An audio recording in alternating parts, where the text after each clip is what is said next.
नमस्कार, देख रहे हैं आप इंडिया न्यूज हरियाणा। मैं आपके साथ तरन्नुम जहान शेख। बुलेटिन की शुरुआत फटाफट अंदाज में।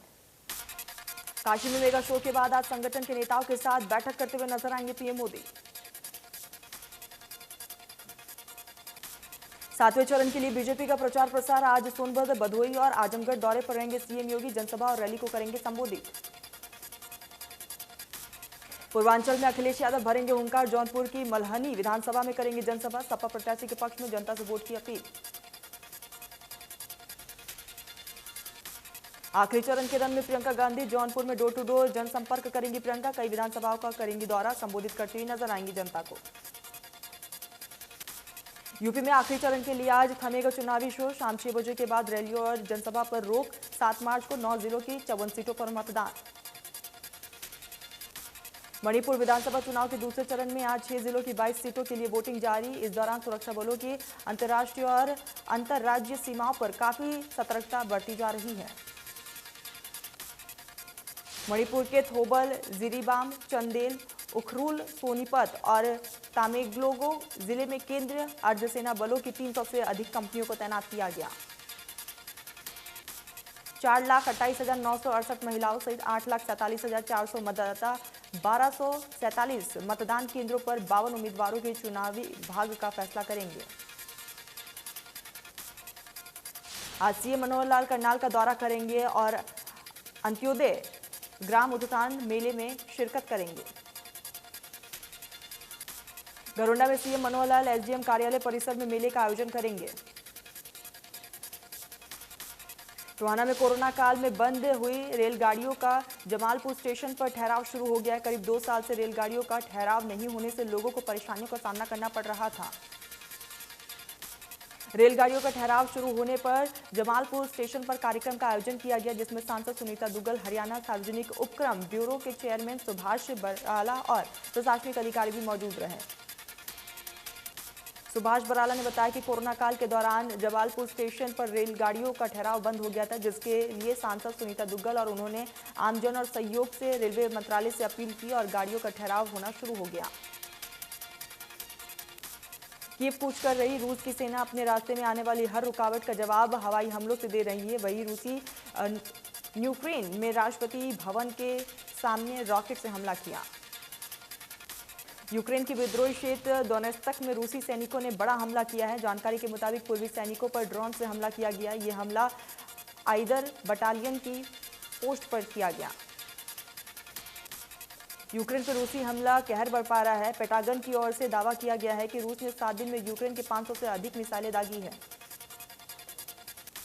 यूक्रेन पर रूसी हमलों का कहर लगातार जारी है। रूसी सेना ने यूक्रेन के शहर ओडेसा में एक पुल को भी उड़ा दिया।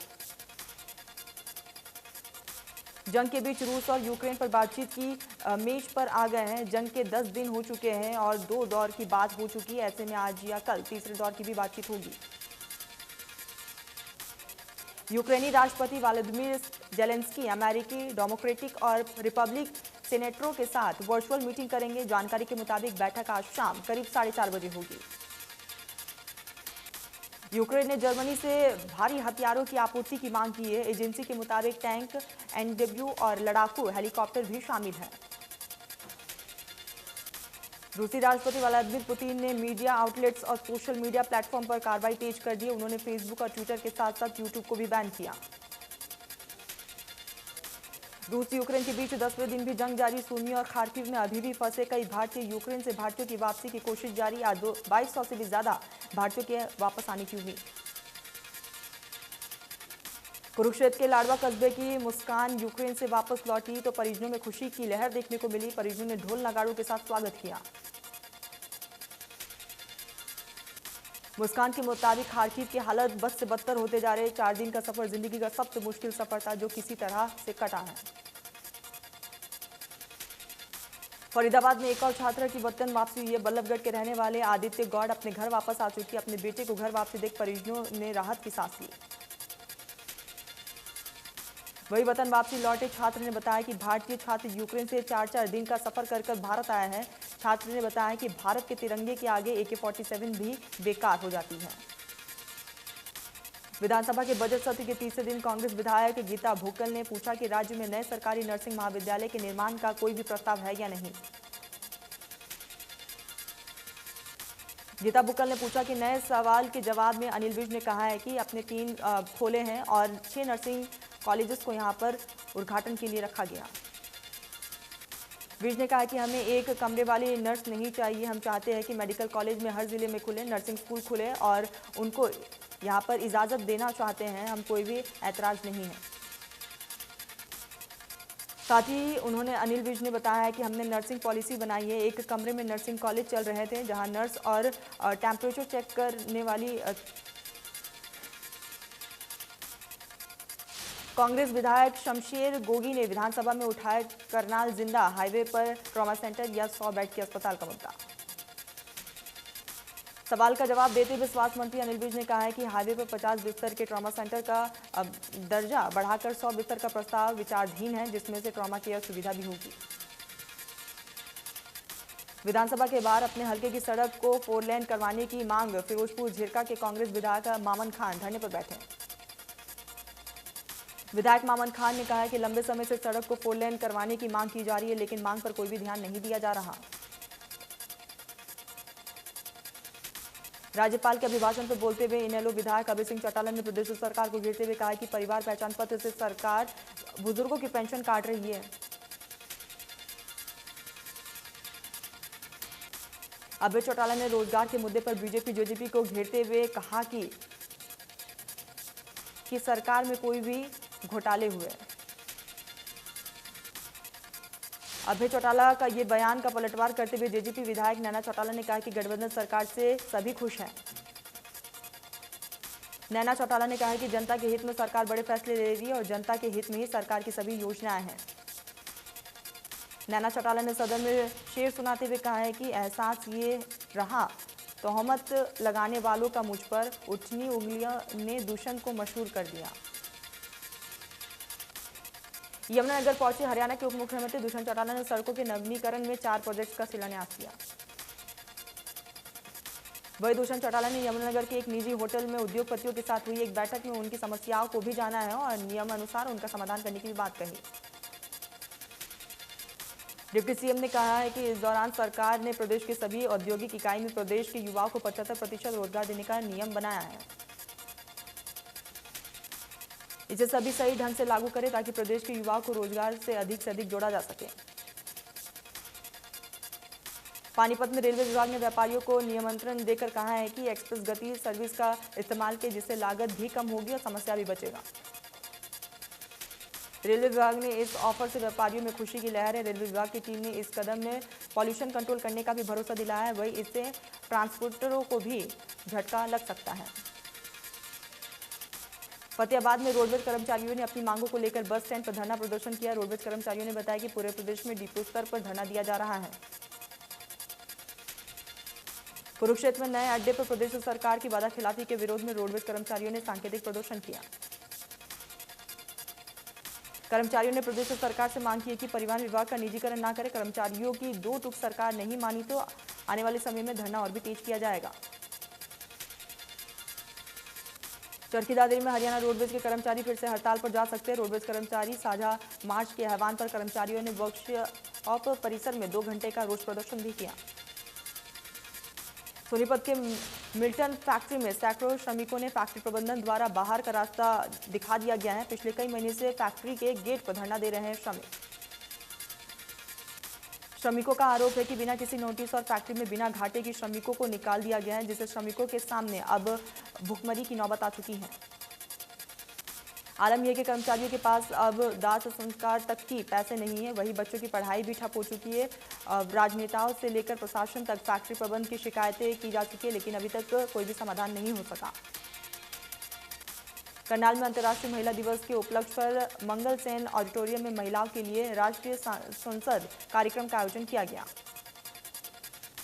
कार्यक्रम में राष्ट्रीय महिला आयोग की चेयरपर्सन रेखा शर्मा बतौर मुख्य अतिथि के तौर पर शामिल हुई। इस कार्यक्रम में महिलाओं को उनके अधिकार और सुरक्षा कानून के बारे में जानकारी दी गई।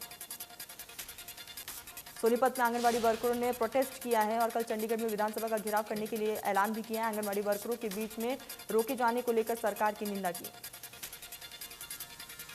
आंगनबाड़ी वर्करों ने ऐलान किया कि आज सभी एसपी कार्यालय का घेराव किया जाएगा और 8 मार्च को महिला दिवस के मौके पर पूरे प्रदेश भर में प्रोटेस्ट किया जाएगा। फतेहाबाद में गुना रोड पर खड़े ट्रक का आरटीओ स्टाफ ने 20,000 का चालान काटा है। भड़के ट्रक चालकों ने आरटीओ की गाड़ी को घेरा और जमकर नारेबाजी की। सूचना पाकर पुलिस मौके पर पहुंची और मामले को शांत करवाया है और काटे गए चालान को वापस करवाया गया। देश में थमी कोरोना की रफ्तार, 24 घंटे में 5,921 केस सामने, 289 मरीजों की मौत, 11,000 से भी ज्यादा मरीज रिकवर। हरियाणा में थमी कोरोना की रफ्तार, एक दिन में 239 केसों की पुष्टि, 2 मरीज की मौत। सबसे ज्यादा गुरुग्राम में 115 केस। प्रदेश में एक्टिव केस की संख्या 1322। भिवानी में लगातार मिल रही नकली दूध की शिकायत के बाद सीएम फ्लाइंग की टीम ने एक्शन लिया है और नकली दूध बेचने वालों पर शिकंजा कसने के लिए डेयरियों पर छापेमार कार्रवाई की। सीएम फ्लाइंग की टीम ने दूध की डेयरी पर पहुंची और दूध के यहां पर बने पदार्थों का सैंपल लिया, साथ ही सफाई व्यवस्थाओं का भी जायजा लिया गया। फूड सेफ्टी ऑफिसर ने बताया कि दूध में मिलावट की शिकायतें मिल रही थी, जिसके आधार पर इस कार्रवाई को अंजाम दिया गया। 3 अलग अलग जगहों पर गए और सैंपल लिया है। सैंपल के बाद आगे की तफ्तीश होगी। गुरुग्राम में दूध, पनीर और घी में मिलावट करने वालों पर नकेल कसते हुए आज सीएम फ्लाइंग स्क्वाड ने 3 डेयरियों पर छापेमार कार्रवाई की। सीएम फ्लाइंग स्क्वाड ने मौके से दूध, पनीर और घी के सैंपल लिए हैं और जांच के लिए भेजे गए। सोनीपत में सीएम फ्लाइंग टीम ने छापेमार कार्रवाई की है। यूपी से दूध लेकर आने वाले वाहनों की जांच की गई। जांच के दौरान वाहनों में लाए जा रहे दूध के सैंपल भी लिए गए। सीएम फ्लाइंग टीम को कई दिनों से शिकायत मिल रही थी, जिसके आधार पर इस कार्रवाई को अंजाम दिया गया। रिपोर्ट आने के बाद क्वालिटी को लेकर खुलासा होगा। सोनीपत के फिरोजपुर, बांगर, खरखोदा में सीएम फ्लाइंग की टीम ने देर रात छापेमार कार्रवाई की, जहां मौके पर टीम ने डीजल से यहां पर बड़े भंडारे का खुलासा किया। खरगोदा के फिरोजपुर की एक फैक्ट्री में पिछले करीब 3 साल से अवैध रूप से चल रही थी। प्रशासन को भनक तक नहीं थी। यही नहीं, कंपनी के पास किसी तरह के मौके पर लाइसेंस या फिर स्टॉक भी नहीं मिला है। 12 टैंकों में तेल मिला है, जो कि ज्वलनशील है। चरखीदारी में जीएसटी टीम द्वारा शहरी क्षेत्र में मलवाहक वाहनों को रुकवाकर कागजात की जांच के दौरान टीम ने एक कैंटर को रुकवाया तो सवार यहां पर लोग भी उतरकर भागने लगे। कैंटर की जांच के दौरान उसमें अंग्रेजी शराब की पेटियां भी बरामद हुई है। टीम ने कंटेनर को सिटी पुलिस के हवाले कर दिया। पुलिस जांच के दौरान उसमें 465 पेटी अवैध शराब की मिली है। लाखों रुपए की अवैध शराब मामले में पुलिस ने अज्ञात के खिलाफ मामला दर्ज कर दिया। तफ्तीश लगातार जारी है। फरीदाबाद विजिलेंस विभाग ने फूड एंड सेफ्टी विभाग में तैनात क्लर्क लाइसेंस देने की एवज में 5,000 की रिश्वत लेते हुए गिरफ्तार किया गया, जिसके बाद विजिलेंस विभाग ने जाल बिछाकर इस क्लर्क को रंगे हाथों 5,000 की रिश्वत लेते हुए गिरफ्तार किया। विभाग ने क्लर्क के खिलाफ मामला दर्ज कर लिया। आगे की तफ्तीश लगातार जारी। पंचायत विभाग के नियमों को ताक पर रखकर फंड में करीब 2 करोड़ 45 लाख रुपए का गबन का मामला सामने आया। बारडा के तत्कालीन ग्राम सचिव द्वारा 1 करोड़ 65 लाख और बीडीपीओ द्वारा 80 लाख रुपए की धोखाधड़ी के बारे में दी गई 2 शिकायतों पर पुलिस ने एफआईआर दर्ज की। प्राथमिक जांच में 37 चेक पर बीडीपीओ के फर्जी हस्ताक्षर करके पंचायत के खातों से राशि निकाली गई है। वहीं दूसरी ओर डीसी प्रदीप गोदारा ने ग्राम सचिव को निलंबित भी कर दिया। जाखल क्षेत्र में हुई चोरी की 4 वारदातों को सुलझाते हुए जाखल पुलिस और सीआईए टोहाना पुलिस ने संयुक्त कार्रवाई करते हुए 2 युवकों को गिरफ्तार किया।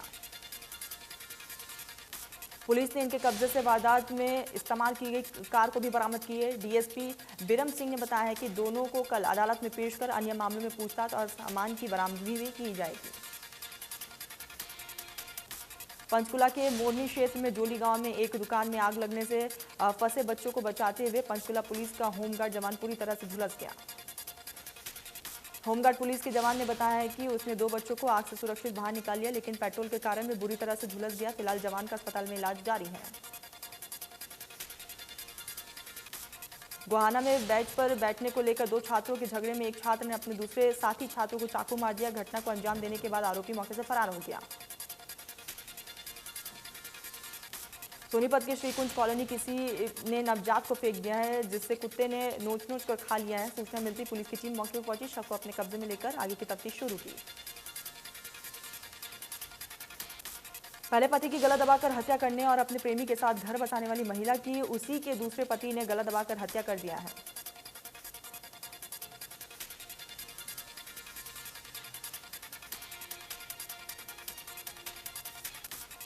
पलवल के चांदनाथ थाना क्षेत्र के पास 19 साल के नव विवाहिता की गोली मारकर हत्या कर दी गई, जिसका आरोप पति, सास और ससुर पर लगाया गया। करनाल में बेटी की शादी से एक दिन पहले नहर में पिता का शव मिलने से परिवार में खुशियां मातम में तब्दील हो गई। परिजनों ने पिता के दोस्त पर हत्या का आरोप लगाया। परिजनों का कहना है कि पिता का दोस्त उनकी बेटी से शादी करना चाहता था, लेकिन उम्र ज्यादा होने पर लड़की ने मना कर दिया था। इसी के चलते उसने हत्या की।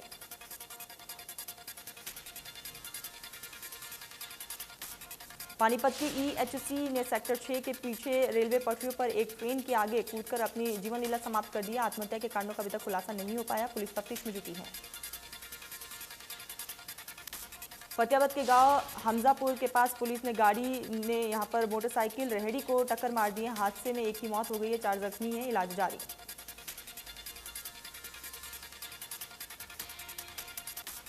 वही पुलिस ने शव को पोस्टमार्टम के लिए भेज दिया है और उसके बाद शव को परिजनों को सौंप दिया गया है। घायलों का इलाज लगातार जारी है। लापरवाही का केस भी पुलिस ने दर्ज किया।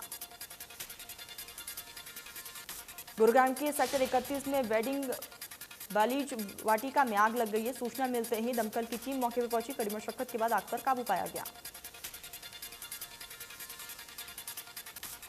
ऑस्ट्रेलिया क्रिकेट के दिग्गज शेन वॉर्न का 52 साल की उम्र में निधन हो गया। बताया जा रहा है कि उन्हें दिल का दौरा पड़ा था।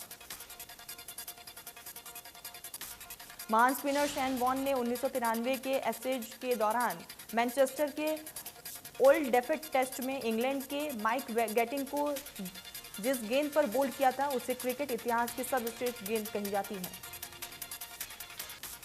शेन वॉर्न ने हाल ही में रूस और यूक्रेन के बीच चल रहे युद्ध को लेकर यूक्रेन के पक्ष में संदेश लिखा और रूस की कार्रवाई को पूरी तरह से गलत बताया।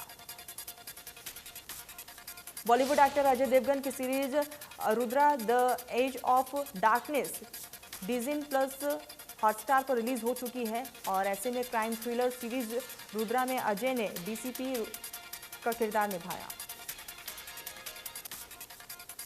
लीजेंडरी सिंगर और कंपोजर बप्पी लहरी के निधन के बाद उनके बेटे बप्पा ने भावुक अंदाज में उन्हें याद किया।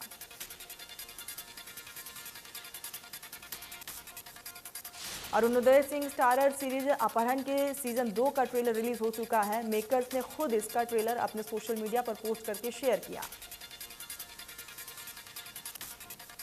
अमिताभ बच्चन की फिल्म झुंड पर साउथ के फिल्म मेकर नंदी चन्नी कुमार ने फिल्म मेकर्स पर कॉपीराइट का केस दर्ज कराया।